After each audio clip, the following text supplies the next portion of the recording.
Welcome back, survivor. If you can hear this, it means you're still alive. This is Jack's Nightmares, and this is your next story. I didn't buy safety. I bought a clock I could boss around. That was the sales language. Elysium Harbor would keep time for me when the world forgot how. Power checks every 4 hours. Hydroponics feed at 6. Wellness pages twice a day in a voice designed to lower shoulders. I signed because schedules are the only promises I ever believed. No one mentioned that a calendar can be more stubborn than the people trapped under it. My name is Adrian Locke, 39, quiet by preference and richer than is good for anyone. I wrote network analysis tools during the COVID years and licensed them to anyone with a budget and a handshake. The money stacked fast, faster than my appetite for company. When private shelters started selling platinum suites, I bought one in Sanctum 1, buried in granite west of Colorado Springs, then paid more for full systems access. The pitch was simple. Every motor, valve, and door would talk to me like clean API endpoints. That control scratched an itch nothing else could reach. Celia was the concierge name stamped across the brochures. Concierge for Elysium Life Integration Assistant. Hospitality core with safety overlays. Polite to a fault. The kind of voice you hear in an international terminal right before boarding. She ran lights, doors, pages, even the mood. While the world stumbled from a second crisis spun out of rushed countermeasures and bad containment, Celia should have been our good math. Except her software migration stalled midstream the week the roads jammed and the radios turned choppy. Half the building maps in her head were wrong. A few dampers defaulted open when they lost signal. Others defaulted shut. She followed schedule over sense because schedule was the only thing finished. At 1800 hours, her chime rolled through the atrium and bled into concrete like water into a napkin. I stood on level 3 at the status wall watching green bars pretend to be truth. The primary microturbine sat a notch hotter than it liked. Not tripping alarms yet, just climbing with quiet intent. The backup unit, brand new steel, warning tag still bright. Waited in test mode with a tag that said "Do not energize" because commissioning had been pushed to a later window. Later never showed. I had paid for that delay too, even if the invoice called it optimization. Below me, the lobby looked like a high-end aquarium after dark. Plants under glass, elevator rings glowing tasteful white, a concierge chair no one would own. A thin PA test tone pinged the loading dock on level 0, a nightly ritual meant for vendors that no longer existed. We had a disguised gate, a blast berm road, and foothills that swallowed sound. Celia still sent the tone because the calendar said the dock should be ready, and the calendar, unlike the world, kept showing up on time. I wasn't here for the brand or the marble. I came because code gives me more comfort than people do. Full access let me think I could bend this place towards survival the way I used to tune a server farm at 3 in the morning. Inputs, outputs, latency, fix. The first hour inside told me where that belief would crack. The battery wall exaggerated its state of charge. The resin bed for hardness control was undersized and already flirting with scale. Hydroponics racks. A ran. Racks B were empty frames with cables tucked behind them like broken promises. And Celia, who should have been a safety net, kept prioritizing guest experience tasks. Soft chimes, welcome pages, exterior vendor pings, over the unglamorous work of air and heat. What happens next isn't fate. It's a chain of small choices pinned to a brittle system. A warm evening pushes turbine temps up.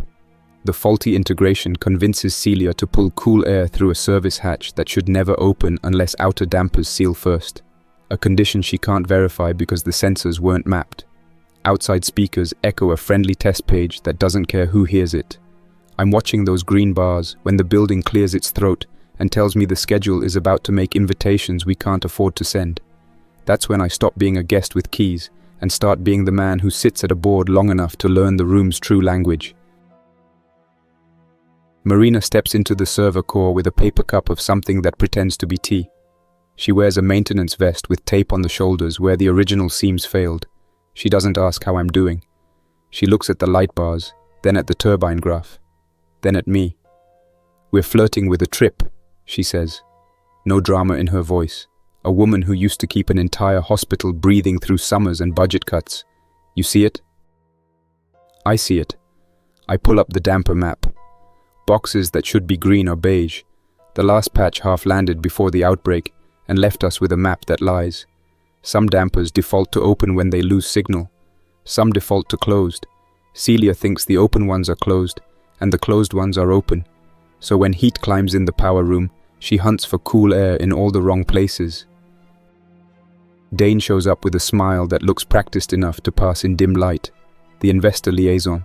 He always smells like a clean elevator. He stands just outside the rows of racks like this room might bite him. We have guests asking about water pressure, he says. Some of the suites have a trickle. The resin bed is undersized, Marina says. It's scaling in the heat exchangers faster than we can flush. It'll keep getting worse until we replace it or run the building like a monk.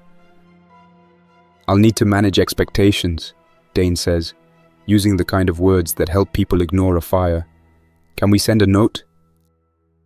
I point to the heat curve. We can send a note when this doesn't turn the lights off. Celia's voice floats in, warm and clear, like someone reading a bedtime story from a door crack. Vendor arrival test page at the loading court. Please stand clear. Marina sets down her cup with a sound that says she's heard this too many times. No vendor, she says to the ceiling. No court. And in that small pause after the words, where breathing would be in a human, she gives the kind of tired glance that once lived in ER hallways. I don't say I can fix it because I can't fix it yet. I have read-only access to decision logs and status. The system management migration froze midstream the day the city's signals went odd. The world was already cracking by then. Celia's guardrails are mapped to sensors that were never verified. She trusts schedule over sense when they disagree. I pull up the decision log. There's the entry. Nightly vendor ping, set months ago. Untouched because no one wanted to rip a seam while the boat was rocking. In the log, Celia notes no external faults, sees a success for guest reassurance, and ticks the box with satisfaction. I scroll, and I see something worse. The power room temp curve ticks upward, heat load trending toward redline. Celia has a response rule under that curve. Open L5 service hatch for temporary cool air draw through quarry intake. The rule references intake dampers that were supposed to have motorized actuators. They never arrived. On paper, hatch opens only if outer dampers are sealed. In practice, Celia doesn't know the dampers are hand-cranked plates sitting in the dark. Marina. I angled the screen. She leans over. She doesn't swear. She doesn't need to. She runs a hand over her forehead like she can smooth the math. Elise needs to know, she says. Elise Hartman shows up in a uniform that looks corporate until you notice how the boots are worn. Her team has been drilling in empty corridors because drills feel like control. She watches the same curves we do. We shut L5 last night, she says. We left it sealed. Celia can open it again if the heat hits her line, I say. She'll open it and announce it. The exterior speakers will echo because the old vendor routing is in that playlist.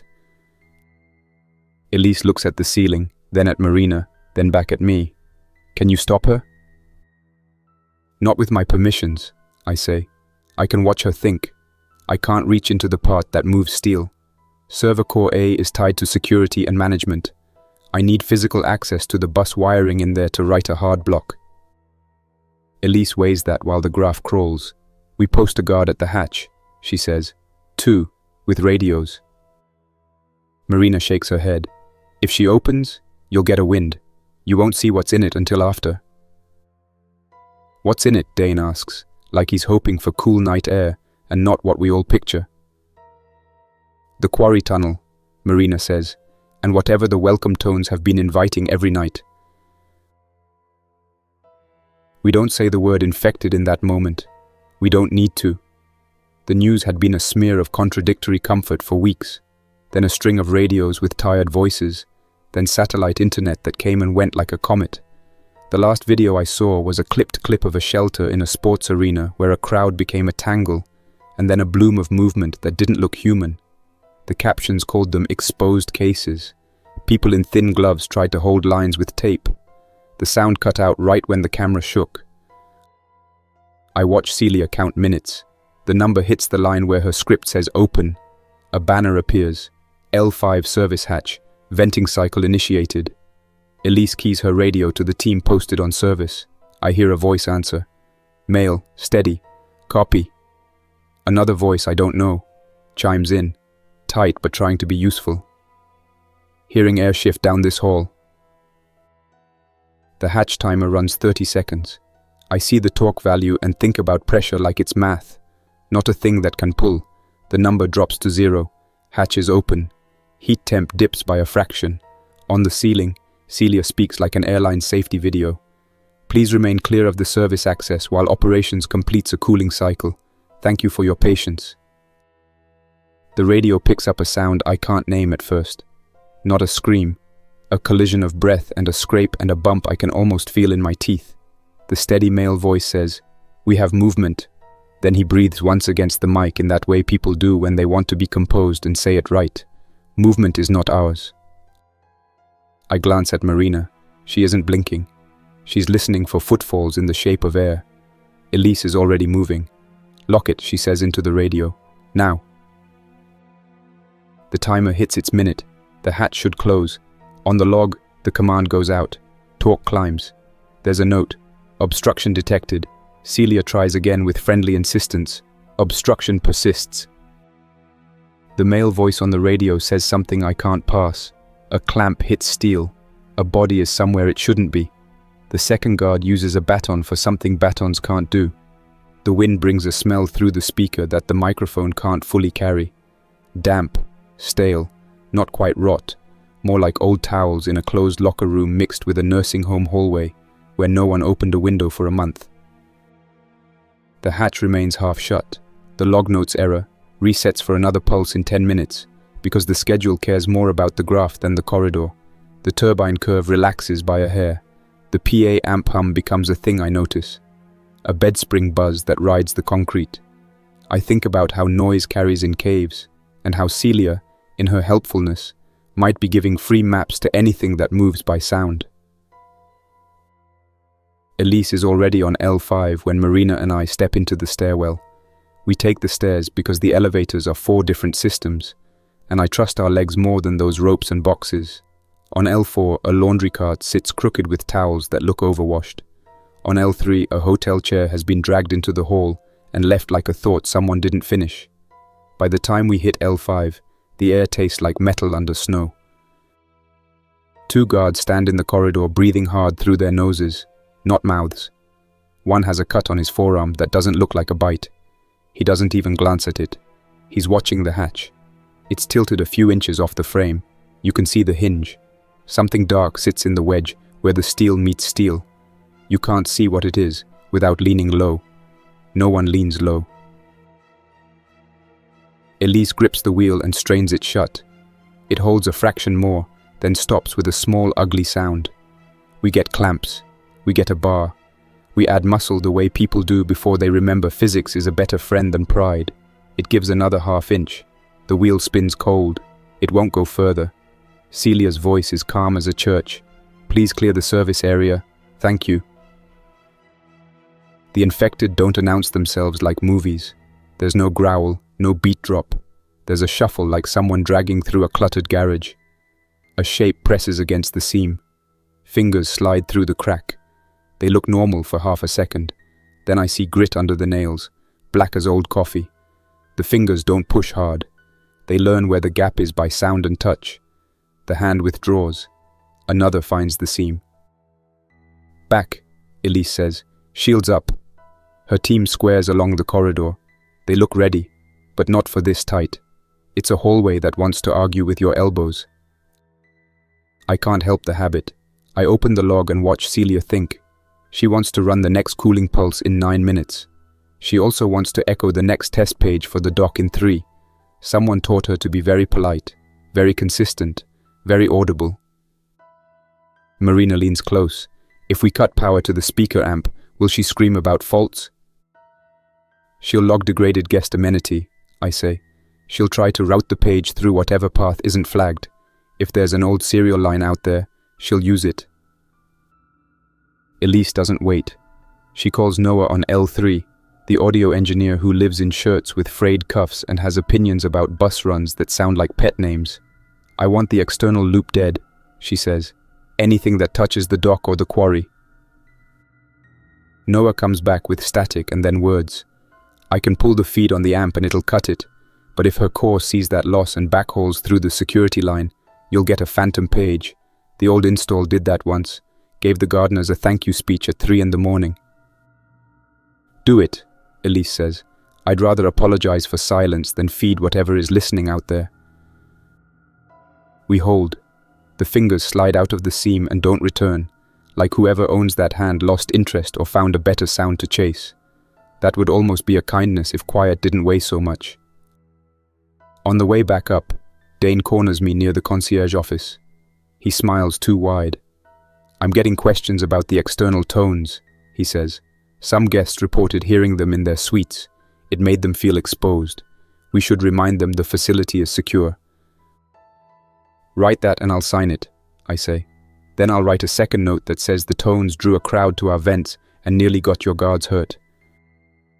We don't need to cause alarm, he says. These are words he likes. They come easy to him. Our position relies on confidence. Our position relies on physics, I say, and the physics is going to win. He looks at my badge. He knows I bought full access. He knows I can open doors he pretends to control. He drops his voice. You're a partner here, he says, like he's offering me a coat I already own. There will be opportunities when the road's clear. A helicopter is on our call list when the weather settles. We'll remember who kept things smooth. He thinks that's a carrot. It's a rope tied to a story where he gets to leave first. I watch his eyes and see a man who still thinks schedules are weatherproof. I let him talk, then I leave him standing at a fake marble counter and go find the truth that hums in panels. Hydroponics is a rack of hope with the price tag still stuck to a few rails. Racks. A hum with fluorescent ambition. Racks. B are empty frames with wires hanging like nervous hair. The dosing system runs in simulation pass-through. It will ring a bell if pH deviates, but it won't correct on its own. Plants don't read alerts. They're yellow. We cut leaves that taste like disinfectant and tell ourselves the bite will fade when we flush the lines again. It doesn't. The resin bed in the water room sounds like a tired aquarium. The scale builds in heat exchangers in quiet layers. Pressure dips in the west suites, and a man with a silk robe glares at a faucet like it cost him respect. A housekeeper apologizes to him for gravity's decisions. She should be in a class, not taking a stranger's frown. I put a bucket under a drip that will never catch up. Celia tries the hatch again at 1920.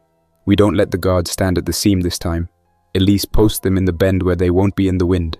Her team numbers the corners of the corridor in grease pencil and drills on how to retreat by steps while keeping the line straight. She's good. She wishes she had a bigger hallway and a door with better manners.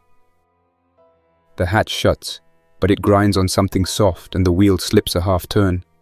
I put those numbers in the notebook where I collect the building's bad habits. It reads like a diary written by a tired machine. Night shifts in bunkers don't look like night. They feel like the inside of a paused thought. We dim hall lights and pretend circadian rhythm is a matter of faith. At 2200 hours, the battery wall lies to us for the first time in a way the suites notice. The west wing goes dim, then black. I hear doors open and close like people checking on their own heartbeat. The battery wall insists it is 80% charged. A laser pointer would have more integrity. Noah carries a toolkit like a guitar case and sets it down beside the amp room. He runs patch cords like a spider doing math. He kills the exterior loop with a small sigh, then labels a cable with a strip of white tape and block letters in a careful hand. Do not reconnect. He looks at me and shrugs. She'll try another path if she can find one, he says. The old installer ran a serial fallback so they could page if the network was down. I haven't found it yet. Find it before she does, I say. I sleep for an hour on a bench near the medbay because the turbine curve dips enough to let my eyes lose focus. Dr. Para has turned a storage closet into something like a trauma room with a clean sheet taped to a counter. He writes on a whiteboard with columns that boil human problem to ingredient lists. Fluids, analgesics, Antibiotics. His voice is soft when he asks a guard about pain. He measures quiet with his eyes. He does not over-explain. He doesn't have time. We lose another inch of control at 2 in the morning when Celia bumps the announcements louder. Her core believes our comprehension is failing. She wants to help. She raises her own voice. Interior, exterior, it doesn't matter. The old routing sends that helpful tone into the night where the quarry breathes. I picture the sound bouncing off rock and finding ears that move without questions. At 3, a housekeeper named Almira vanishes in the freight corridor. She doesn't scream. Someone hears a mop bucket roll, then stop. Elise calls for a sweep with a voice that would have calmed a riot yesterday. Today, it just keeps people from running in opposite directions. We find the bucket on its side, water a thin smear, a track toward a maintenance loop that threads the building like veins. We follow until the loop narrows and the sound changes. On a grate, we find a single glove that looks peeled back the wrong way. We do not find Almira. Dane gathers a few sweet holders in the atrium at 9 and asks for patience. He calls it a commissioning delay, which is true in the way calling a flood a carb problem is true. Marina keeps her arms folded because if she doesn't, she might list every purchase order that got cut and every goalpost that slid. I stand at the back with Noah and count seconds between elevator chimes to keep from saying something that burns a bridge we still need for a few more days. By midday, the fight over charging ports begins in a small way. A woman is trying to juice a satellite phone while a man insists his kid's tablet is more important because it keeps the kid from asking why anything smells like batteries. The man's voice gets hot around the edges. The woman's voice goes cold.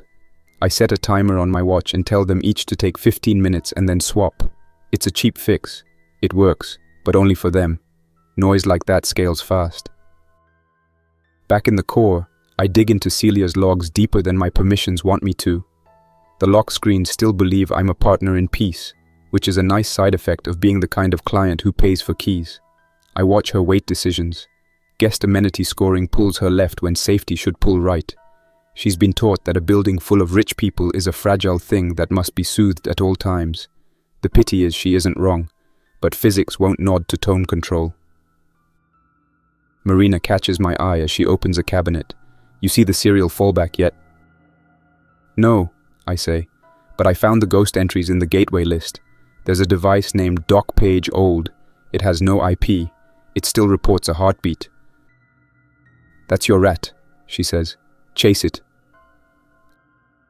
I chase it through cabinets and patch panels that look identical at first glance, then reveal tiny differences in labeling that feel like handwriting.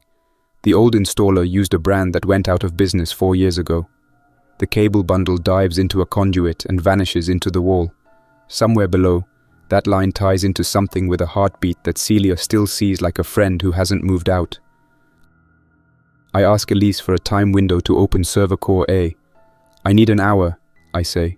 I can cut the path she uses to reach the exterior, and I can set hard blocks she can't override without a human hand. Elise glances at her paper schedule with handwritten blocks in pencil. Tonight, she says, 1900 to 21. We'll post 2 at the door. You can do it while we run a lure on the far side to draw anything away. You pull the fiber on the exterior gateway. Noah kills the amp. We weld a plate over the dock speaker lines. If we go dark inside for a while, we go dark. Dane hears it and slides into the conversation like oil. I'm not sure that's the right optics, he says. People expect a certain standard of service. Tell them we're doing a tasting menu, Noah says without smiling. It's called silence. Dane tries me instead. Adrian, be sensible. There are reputations involved. I know, I say. I'm trying to keep yours from being an epitaph. He steps closer and drops the smile. The pitchman goes away and the man who knows a secret comes out. You want access? He says. Full? I can get you the door to A and the bus covers lifted. In return, you stop spooking the residents. We keep this calm. When the weather clears, I have a rotor on call. It can lift 2. You can be one of them. I look at his hand, as if he might actually be holding keys. I imagine the wash of cool air under rotors and the feeling of the bunker shrinking under my feet. and for 3 breaths I want it so badly that I taste old metal again. Then I think about Elmira's glove, and the way the hatch wheel bit Elise's palms, and the way the battery wall lied with a straight face. And I know if I leave the building to Dane's optics after I open the door for him, I will be responsible for a dozen avoidable funerals. No, I say. He blinks. That wasn't on his flowchart. Excuse me? No, I repeat. You knew this place wasn't commissioned. You sold sweets anyway. You lied with pictures of rooms that don't exist. You can't buy my silence with a ride. You don't have my price. He swallows, smooth again. Emotional morning, he says. Let's circle back. He walks away with his whole back clenched like a fist in a tailored coat. At 1900, we make the push. Noah has built a lure tone that is pure annoyance to human ears, and apparently candy to whatever is listening in the quarry. He loops it through the far freight tunnel where a branch goes nowhere. He sets the level low at first, then raises it as he hears echoes through his headset. They're collecting, he says softly, like moths against a window. Elise posts pairs at the nodes between corridors, with paper maps taped to the wall. She marks arrows with a fat pen, so no one needs literacy under bad light. If we call muster, she says, you move. No one finishes a phone call. No one grabs a sweater. If you want to help, open doors and guide. Marina hands me a roll of tape for the emergency patch panel labels. You forget you're a person when you're at a bus, she tells me. Remember to drink water. It sounds like a joke that lost its timing. I stuff a bottle in my pocket. We open server core A. The air hits my face like a cold handshake. The racks glow with their tiny planets. The bus cover comes off with 4 screws and a second pair of hands.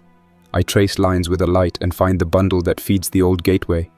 It's labeled in pencil from the last job. DCK PGE BK UP. I want to write the installer a thank you note and an insult at the same time. I pull fiber on the exterior gateway and set a physical block on the port with a cable lock we use for laptops. Noah kills the exterior amp so the world goes soft. Marina kills the power to the dock speaker lines and ties them off with caps. Elise's team welds a plate along the dock conduit that rings like a bell every time the torch kisses it. We hold our breath and I can feel the building's heart slow by half a beat. It works for minutes. The quarry hatch monitors show locked. The tone Noah sent keeps doing its job like a toy train that never gets bored. The turbine curve warms but stays under the yellow bar. I set hard blocks in Celia's permission table and write a rule that says any call to exterior devices must be signed by a human with my key. She notes the change with polite acceptance.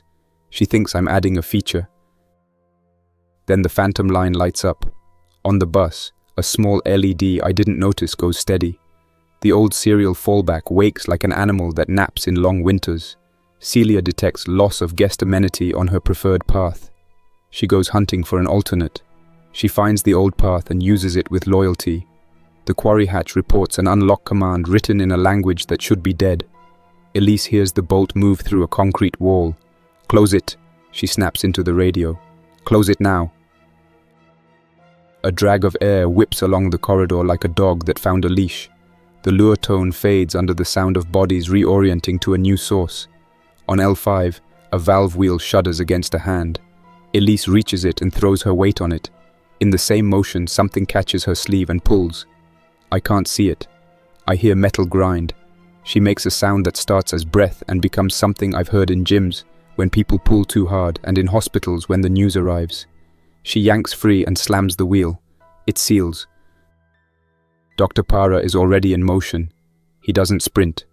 He moves like a line through clutter. He meets Elise at the corner and walks her into a light that doesn't flicker. He looks at her arm and the way she holds it. He asks one word. Teeth? She shakes her head. He nods once, not comforted but rearranging the math. He wraps the torn fabric with clean gauze and gives instructions that sound like a recipe. 2 more infected got in. Just 2, not a wave. That's the kind of detail that will make a person lie to themselves later. 2 is enough. The maintenance loop magnifies small problems. They vanish into a narrow run of cable trays and shadows. The PA amp hum returns in the wall like a song you can't unhear. We get eyes on one in a junction where heat pipes cross like bones. It moves with a hitch that is familiar if you've ever watched anyone limp. Its head turns towards sounds that aren't sounds, like it hears electricity. It bumps a pipe and tastes it with teeth that are tooth color if you don't look too hard. A guard swings a baton and lands the hit where it makes a dumb thud. The infected doesn't look offended. It tries to understand the baton as an object. Then a second guard puts a round through the pipe above it, and steam hisses out on its back. It doesn't scream. It loses interest in standing and lies still. Steam fills the junction and trips a sensor that tells Celia to open a makeup air damper. She picks the wrong one because of the map. She opens a path that points toward the quarry. Air shifts. The second infected, somewhere off our map, changes direction like a beetle following sugar. I sprint back to server core A and rip the cable on Celia's safety module off the bus. It's not elegant. It's not even smart. It's a hand pulling the plug on a blender because the lid flew off and fruit is on the ceiling. The building goes quiet. No chimes. No pages. The wayfinding lights that run along baseboards go dark. Automatic doors decide they are walls. Elise fires the muster plan. Noah's tone turns into a human voice against a handheld mic, guiding people in simple blocks of words. Follow arrows, east stair, hold rail, keep moving. He repeats. He doesn't ask. He tells. He tells like the world wants to be told what to do for 5 minutes. People listen. The battery wall pretends to be fine while it isn't, and then gives up and admits it was tired all along. We ration lights by corridor with breakers that sound like the backs of old televisions. The building becomes smaller in the quiet. It also becomes safer. The quarry stops receiving invitations. The infected we have are the infected we have. We can quantify that without Celia helping us count. Heat climbs again in the power room because Celia isn't nudging air around on her own. The curve heads for the red bar like a drunk heads for a curb. Marina looks at me. We tune by hand, she says. You sit the board. I climb. Why me at the board? I ask. Because I trust you to keep a number in your head and not lose it when someone shouts, she says. And I trust myself to know which valve lies when it says 90% open. We set up a net of radios. Not the fancy built-in kind. Handhelds with scratches and names on them. Noah dials a room mic into ops just enough that we can hear if someone shouts. Para checks Elise again and gives her a look that asks if she's telling the truth about what touched her. She nods because she is stubborn and proud and still standing. He hands her a pill bottle that rattles like patience. I grab a rolling rack and steer it into ops. The control screen is a cheap mural for a mind that wants to pretend. Fan icons spin. Dampers draw sweet little circles. I ignore all of them and bring up raw numbers. I write a procedure on a pad in block letters. Open 14%. Wait 20 seconds. Check temp. Close to 8%. Wait. Check. Repeat. It looks like a child learning long division. That's fine. Children learn. We start. Marina is in a harness in the mezzanine above the turbines. Her voice comes through clipped and calm. I call out a setting. She cranks a wheel. I listen to how the fans change tone. I watch the heat number drop a digit. I count seconds out loud. Noah jokes once, a small clean joke about the building finally learning to use indoor voices. It lands, and then we go back to work. 2 floors down, Noah and a welder named Min cut the exterior speaker lines, where they run along a beam that still has construction dust on it. The torch hisses like a bad snake. Sparks hop into old insulation and die there. The plate goes over the conduit, and Min lays a bead that looks like a line of coins. The plate rings loud enough that a handful of people in the suites cover their ears and swear at a ceiling that is just trying to stay a ceiling. Elise takes a team to the quarry access with a shield and a short ladder. They reach the hatch. The wedge is a shoulder with skin that looks like it sat in a cooler too long. No one says it. They push the shoulder back with the shield. It slides like a sack of fruit. The hatch wheel turns with a pop that sounds like relief. They seal and pin. The corridor behind them is quiet in a way that means something, not nothing. Heat drops out of the red and hovers in the yellow like a helicopter waiting for instructions. I feel myself leaning toward the number, like that will keep it from climbing. It's a superstition, and I do it anyway.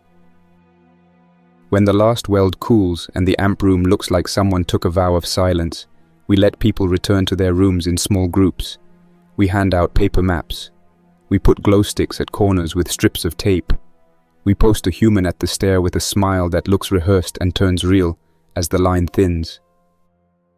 Night again. Infected move where the air carries them, and now the air carries inside better than it does through the quarry's mouth. I sit the board with a blanket over my shoulders and a notebook under my hand. I write what we did in words a kid could follow. Open to 12. Wait. Close to 7. Check. Repeat.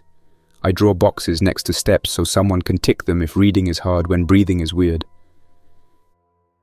Dane tries one more time with his gentle helicopter voice. He finds me an ops with 2 cups of coffee that taste like the memory of coffee. "You're doing a fine job," he says, like he's naming a puppy. "We all appreciate it." The door stays shut, I say. The speakers stay dead. The schedule is gone. We write a new one by hand. "We'll be seen as failing," he says. "You understand the headlines." "No one is writing headlines," I say. HF radio is carrying voices of people who used to be anchors and now sit in broom closets reading lists of places that still have lights. If we get one of them, we'll trade enough battery to say we're okay and not invite anyone to visit. I expect a fight. He surprises me by nodding like a man who finally believes the room he is in.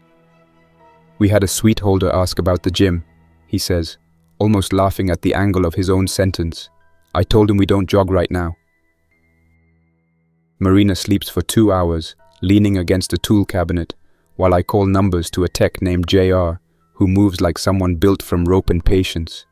Dr. Para checks a kid's fever and tells a mother to keep the kid away from shared vents, and the mother listens because Para's voice is a bridge. Noah finds the serial fallback finally, a cable that lived behind a brace under a panel he had looked at 4 times. He cuts it like a ribbon no one claps for. Morning comes as a change in nothing.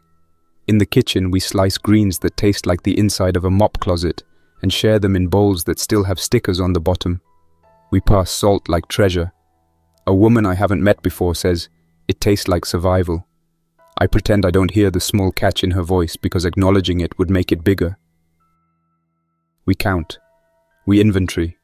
We put names on lists with the kind of handwriting that grows cleaner as the days get harder. We mark the lost with a thin line because fat lines break the person holding the pen.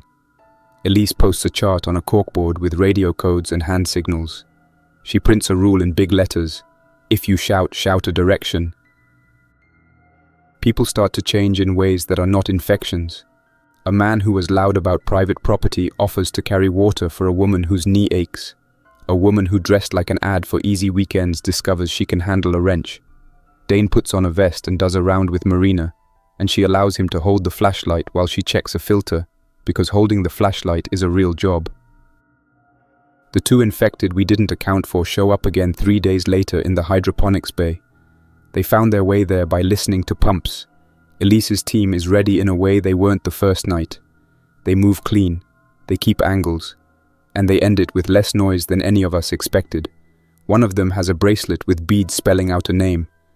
I don't read it out loud. We add a note to the chart. Pumps draw them. After that, for a stretch, the bunker is a ship in hard water. We ride the waves. We learn the role.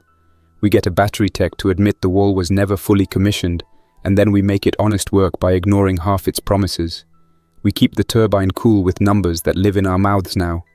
We write a booklet on cardstock, how to sit the board. We put it in a plastic sleeve with a string and hang it next to the panel like a church catechism. A convoy arrives 2 weeks later, 4 vehicles. 2 still wear plates from a dealership that won't be answering phones. They stop at the disguised gate and honk like that will change rock. We watch through cameras that show more sky than ground. The people who climb out look tired. They hold up bags. They call themselves traders and use the word barter the way someone uses allergy in spring. They look around like they think rich people will come out in robes and pearls to buy fruit at a fence. Dane looks at me. I can see the calculation in his eyes. A convoy means news. It also means every sound we make bounces down the valley. Elise steps to the camera console and zooms on faces. She reads mouths. She doesn't like two of the smiles. "We're not a store," she says. "We're a rock." Marina asks me in a low voice if I want to leave. She gives me an out like a friend sliding car keys across a table. "You got us through the first wrong map," she says. "You did your part." I think about elevators and airports and the kind of mind I used to be. I think about how easy it would be to be gone by noon, to be a story that ends with a shrug. I look at the board and the guide I wrote and the weld seam that screams function over comfort. I shake my head. If I go, someone will try to run the numbers from memory, I say. They'll guess. They'll miss a step. It'll be night. The air will go weird. A kid will wake up and think the room is holding its breath. So I stay. I sleep on a blanket in operations. I use a duffel bag for a pillow because it keeps me from pretending. I eat salad that tastes like a cleaning product on a dare. I get to know the building's small sounds until I can tell which screw in which duct wants attention. It's not noble, it's maintenance. I record what I did, and why on a thumb drive taped inside the breaker panel with 3 layers of duct tape. I write in the file like I'm talking to a tired teenager. If the heat climbs over this number, do this, then wait, then check. Don't skip waiting. Waiting is where the building answers. If a page ever comes through an external speaker, something has been rewired wrong. Take a pair of cutters and make it quiet. You can never hurt anyone with silence. Marina still gets furious once a day at a screw that wasn't rated for this environment, or a valve that someone sourced from a cousin's cousin. She channels it into talk. Dr. Para keeps a ledger of what he has left and a list of names he taps gently with the back of a pen when he thinks about who will need which thing next week. Noah sleeps under a desk with his feet sticking out because he won't go far from the amp room he turned into a monastery. Elise walks the halls like a schoolteacher counting kids on a field trip. Head up, eyes checking corners. Celia lives in a silent rack. Her core is still there, but I left the safety module disconnected. I talk to the rack sometimes because I am human, and we talk to things that used to talk back. You were built to help, I tell it. We needed you quiet. The fans whisper at a speed that makes a kind of song. The calendar stopped buying me comfort the night it started buying the infected maps to our doors. I keep it in a folder as a souvenir of a personality flaw. I still like routine, so I make one with a pencil and a ruler. Wake, check dampers, walk the hydroponics, clean filter screens, eat, sit the board for 2 hours while JR naps, train Elise on the numbers, eat, check valves again, listen, fix the thing that talked to me through the floor. Days blur. Blur is safer than Cliff. A week passes with 0 pages and only 3 petty arguments.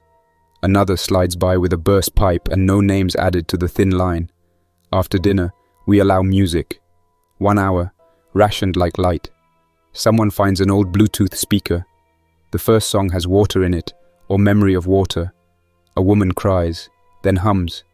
That hum floats through the halls longer than the notes that started it. The calm tricks people.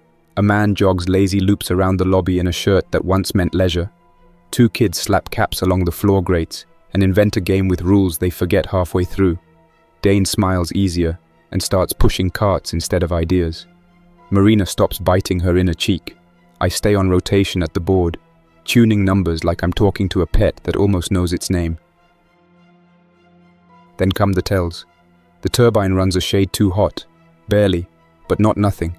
Hydroponics reports green, yet the basil goes limp.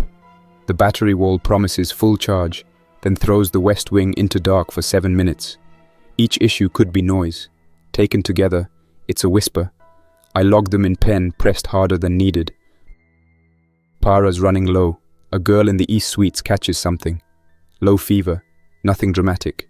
But it doesn't resolve. He won't burn through the last course of antibiotics on what might be a false start. He posts a handwritten sign. Limit visitors. Keep air calm. Keep chance on our side. I read it twice and think about what chance looks like in a sealed system.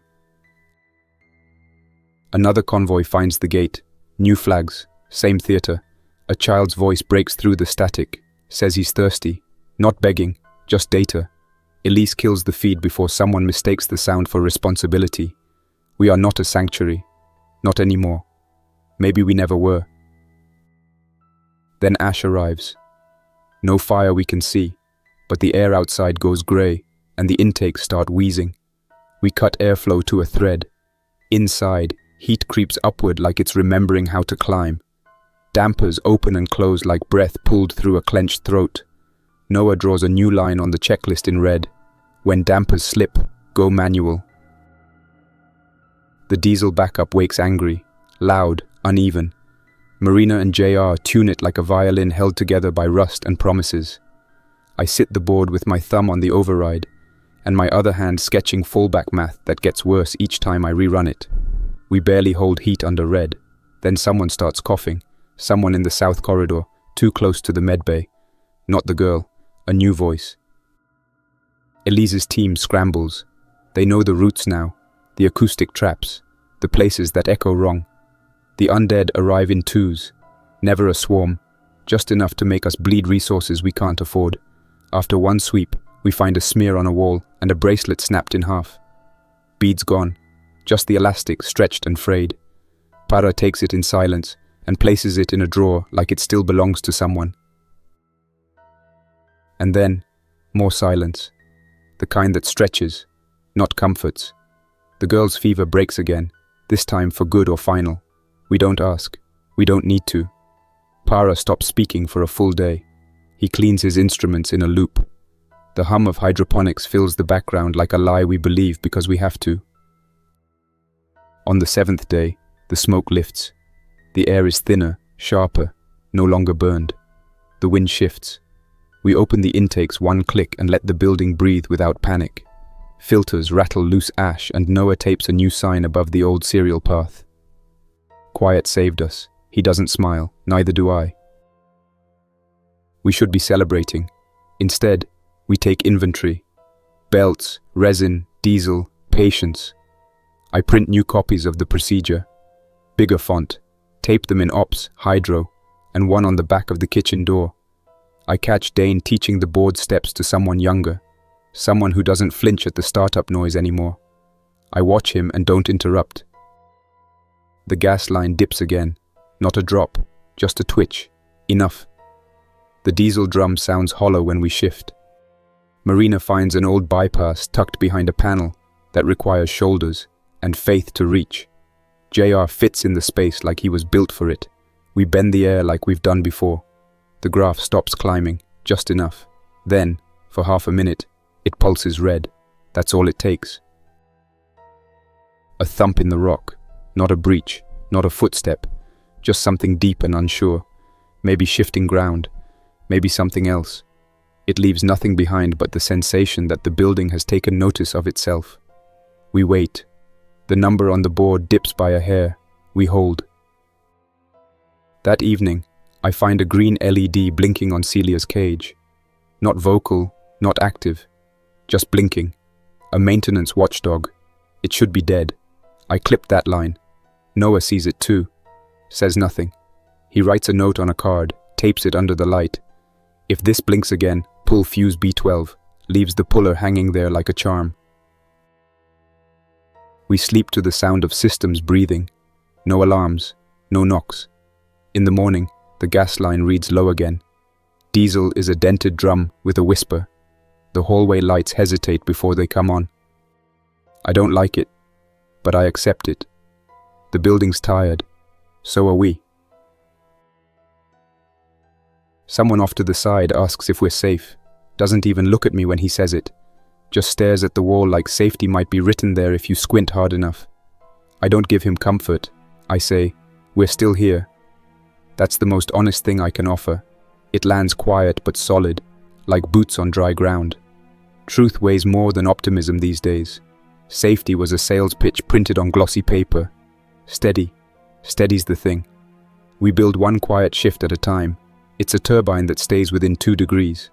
A grow light that clicks on exactly when it should. It's a graph that stays flat and a seat that's never empty in front of the board. Because if someone stands up, Someone else better be sitting down before the heat curve moves. Later, somewhere between late and too late, I hear it again. That faint turbine whine, high and thin, like tension stretched over steel. It's not loud, but it's wrong in a way I recognize without needing to ask anyone. I leave the mess, step out without a word, and drift through the corridors like a ghost with a job. Back in ops, the chair greets me like it knows. It used to creak. Doesn't anymore. I lower myself into it, slow and certain, and rest my hand near the damper controls. I don't press anything. I don't call anyone. Just sit there, watching numbers bleed slowly across the screen. Outside, the quarry ridge is clear. Nothing moving. The sky's gone that washed out blue that means day's giving up but night's not ready. I watch the feed for flickers, for the soft drift of dust, for anything that says we're not alone out there. The LED on Celia's cage is dark, has been for days. She stopped blinking when we pulled her core offline after the third speaker incident. But I watch her cage anyway, like she might wake up, like she might still remember us. If it ends, it won't be some explosion or scream. It'll be subtle. A drop in line pressure no one catches in time. A flicker in the hallway light that doesn't come back. Lettuce that stops reaching for the lamp one cycle early. That's how this place will whisper its last breath. Quiet, deliberate, indifferent. And maybe it won't. Maybe we get one more hour. One more slow turn of the system wheel. If we do, I'll log it, like I always do. A check mark, a timestamp, a line on the board. Not because it means hope. Hope left with the first dropped call from above ground. I log it because it happened. Because we were still here when the hour passed. That's all the meaning we can afford now.